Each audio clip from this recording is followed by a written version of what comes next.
Big news from five-star Dijon Lee. Says his last visit before the dead period, Alabama. We're going to talk about that. Alabama, of course, the kings of the five-star. Bama football, they know when they're going to play their first game. Yeah, Western Kentucky. That's coming up to open the season, 6 o'clock. We'll get into that. Mo, I thought he transferred back to Alabama. We had him back on the roster, even though maybe there wasn't a spot. We thought he was coming back. Oh, now he's going to Oklahoma. Okay. All right. Well, at least we know that. And Chris Smelly, our friend that we talked about when he was lost at sea. Great story in AL.com. We're going to talk about how you guys impacted that with the prayer that you sent him. Remember when he was lost and then he was found, and he said it was the prayer that helped him get back home. And it doesn't surprise me. That and what's going on today right here on the Bama Tailgate YouTube channel. Like and subscribe. Give us a thumbs up. Got a special guest that will be joining us on the show. Someone you guys have never seen on this channel before, except a lot of times right after this. Roll Tide.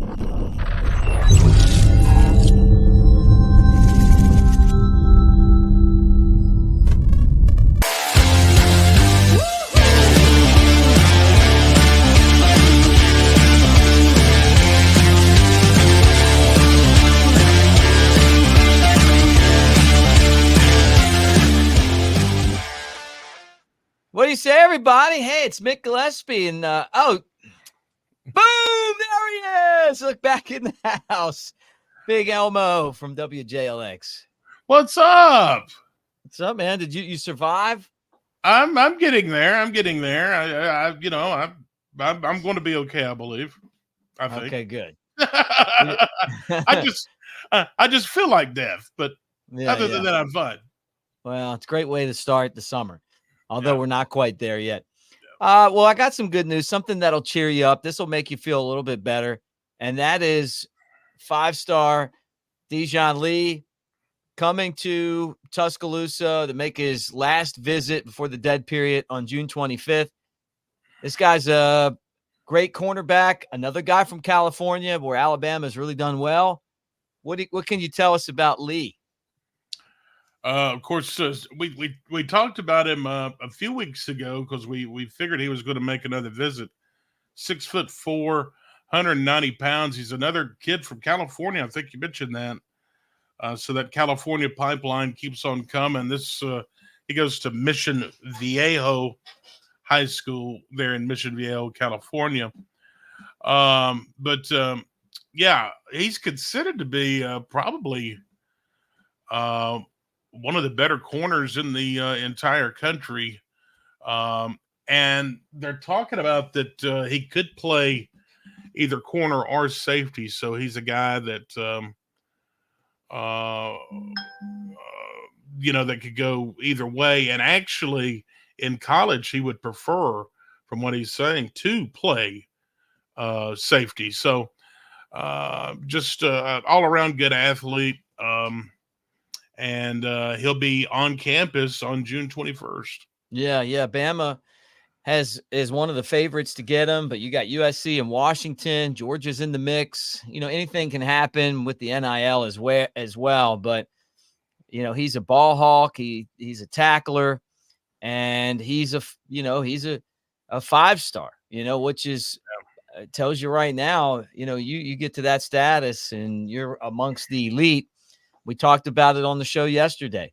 Five stars need to come to Alabama. That's where they're going to have their most success. That's where they've gone, like 25 stars since 21. So, got to keep them coming. So hopefully Lee makes that decision. We'll keep an eye on him and his trek to Alabama from California. But it's not that far, with the airplanes and the fact that there's other guys from California that are on the roster.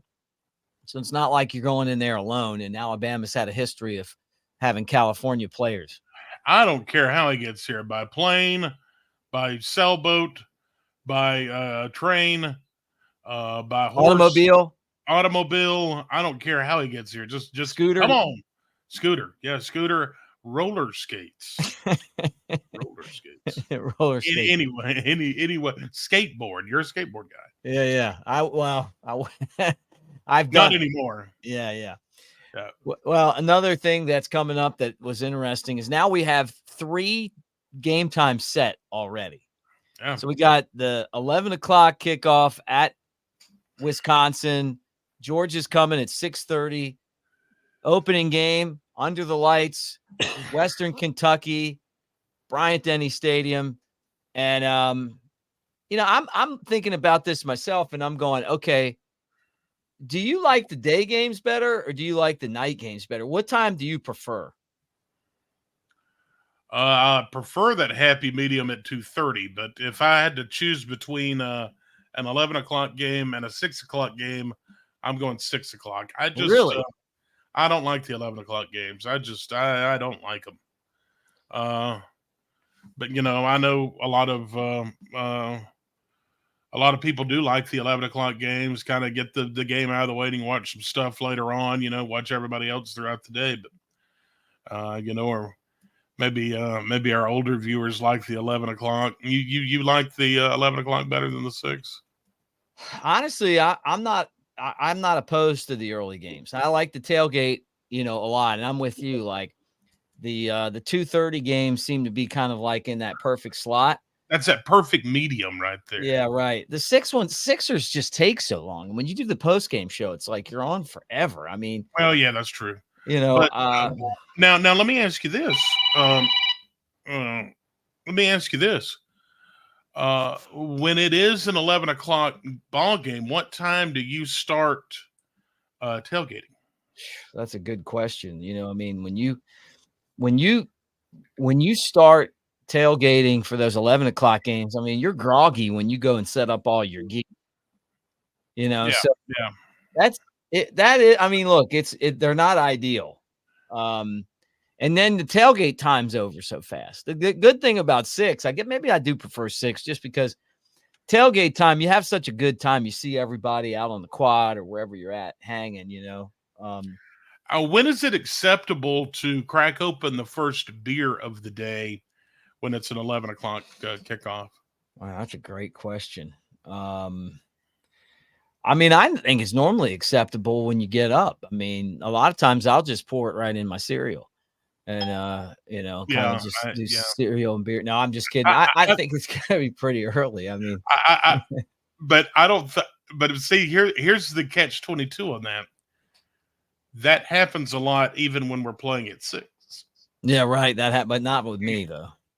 Right. Not with me either. But I'm just saying, like these other people, these diehards, they'll get up and they'll, kind of crank up the grill and try to get it ready and get everything ready. They start drinking, pounding those beers.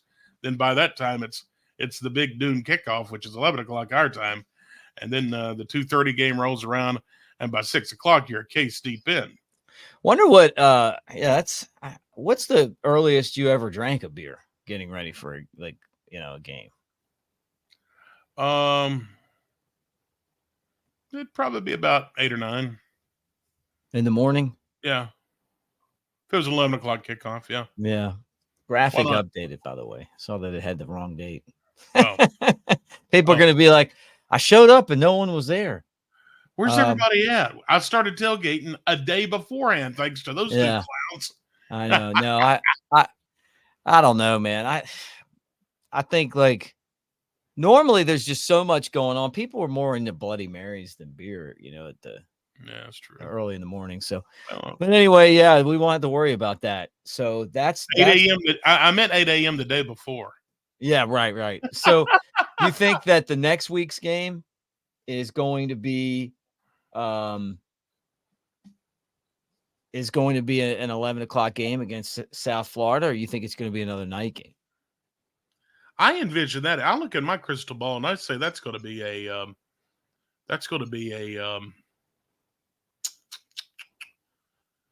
I think that's going to be another night game.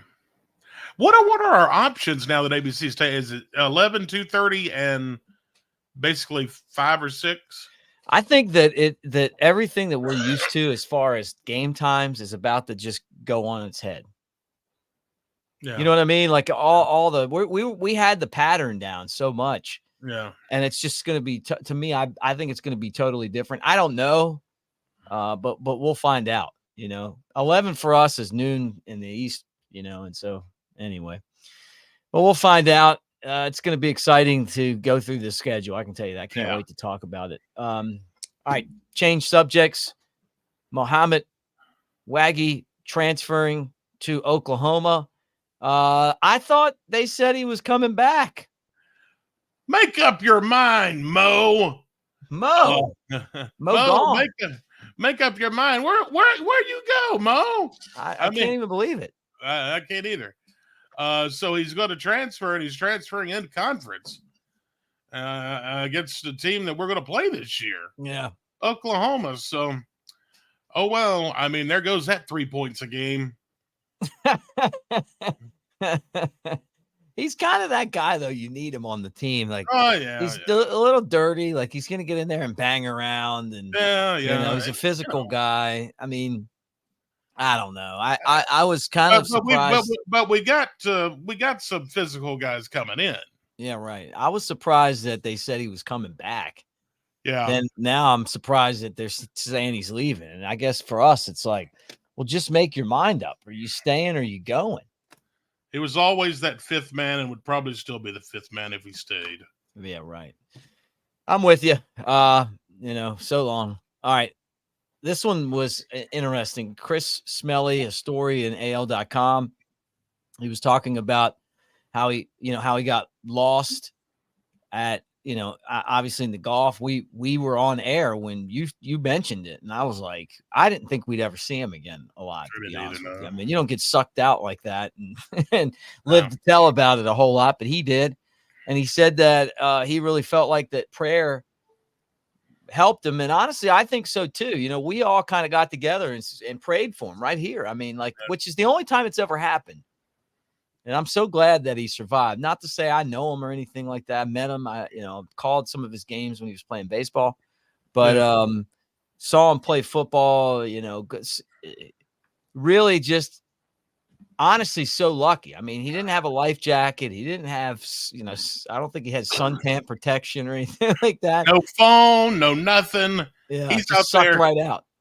He's out there. Boy, what a helpless feeling that is. Yeah, I don't get on those things and think I'm just going to float out there too far. No.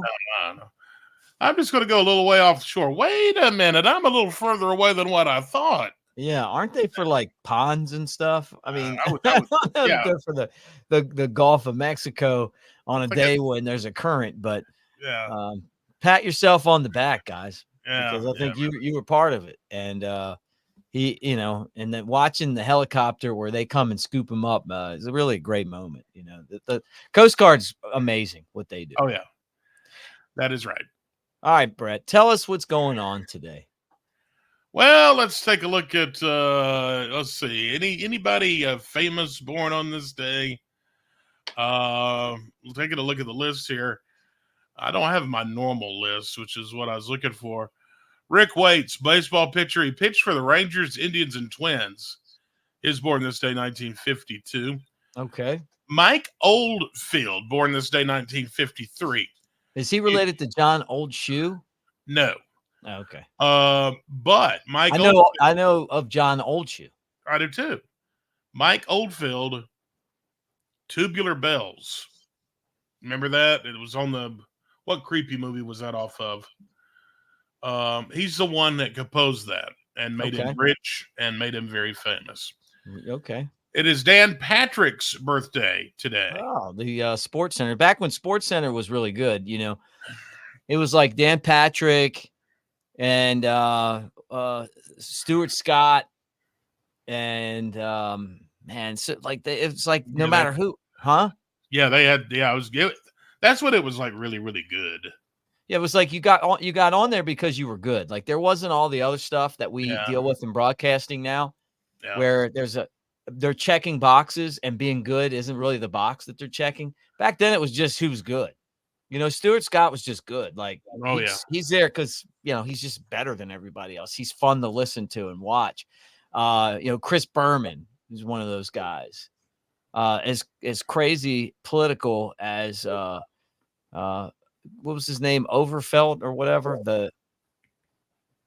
Olderman. Oh, yeah. Overman is. He was great on the show. It was like who was on the show was really great. Now I know that technology's changed things too. I mean, we Yeah. want to know what the score is. We just put our phone up there, Right. Yeah. But at the same time, when this business gets back to hiring the best, like those guys were back then, people will watch it again. I don't even remember the last time I watched SportsCenter. No, not unless I was dozed off after a ball game or something. But yeah, But he's good. I think he's good. good. I like. He's got a broadcasting school in Orlando that he does.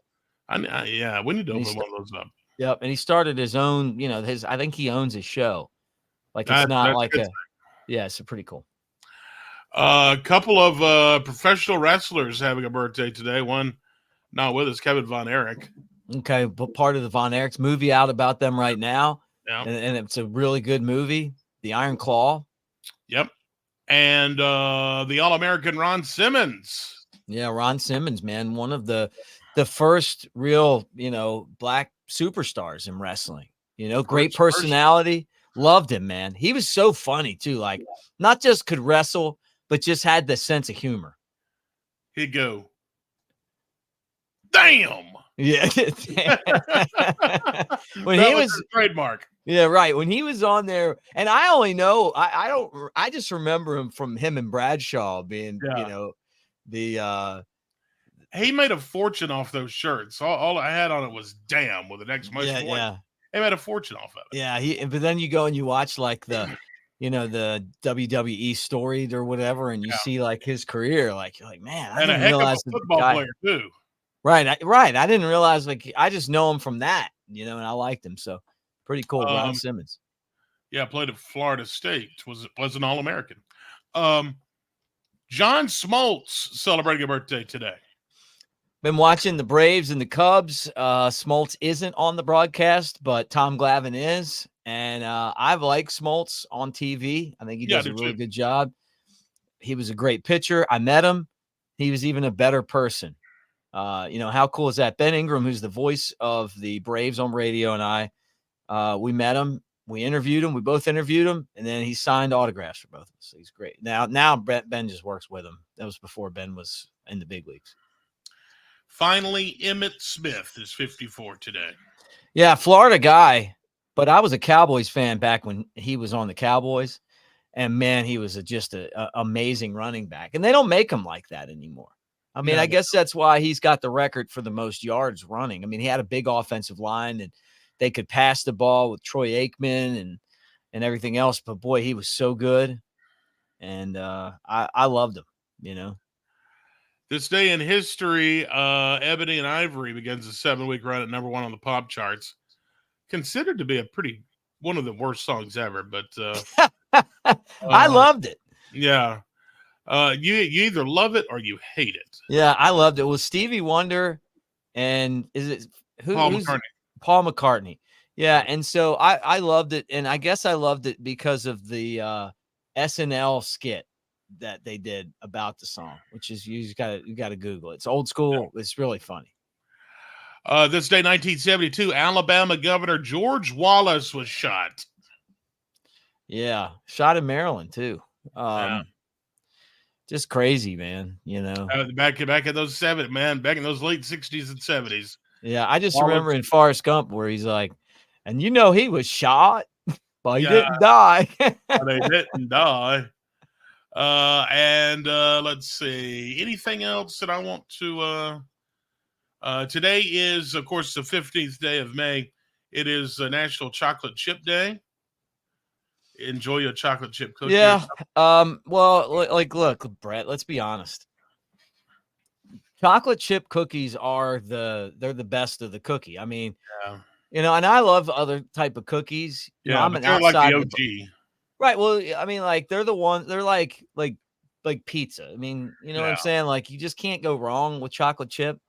Chocolate chip cookies are great when I got to eat the batter as a kid from my grandmother. Thinking about Mother's Day, like she'd make the cookies, and I liked the batter better than I actually liked the cookies themselves.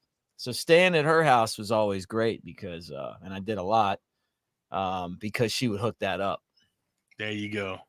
Well, that's all I got here today. All right. Well, good to see you back, my friend, and good to have all you guys with us as well. And I want to remind you that the show is brought to you by Pearl River Resort over there in Choctaw, Mississippi. Philadelphia, you guys know it's like 2 hours from Brett and Jasper, an hour and a half from Tuscaloosa. Swing over there, Timeout Sports Lounge. That's the Vegas-style sports book where you can go in, watch all the games from around the world. You can throw down bets legally, table games and slots.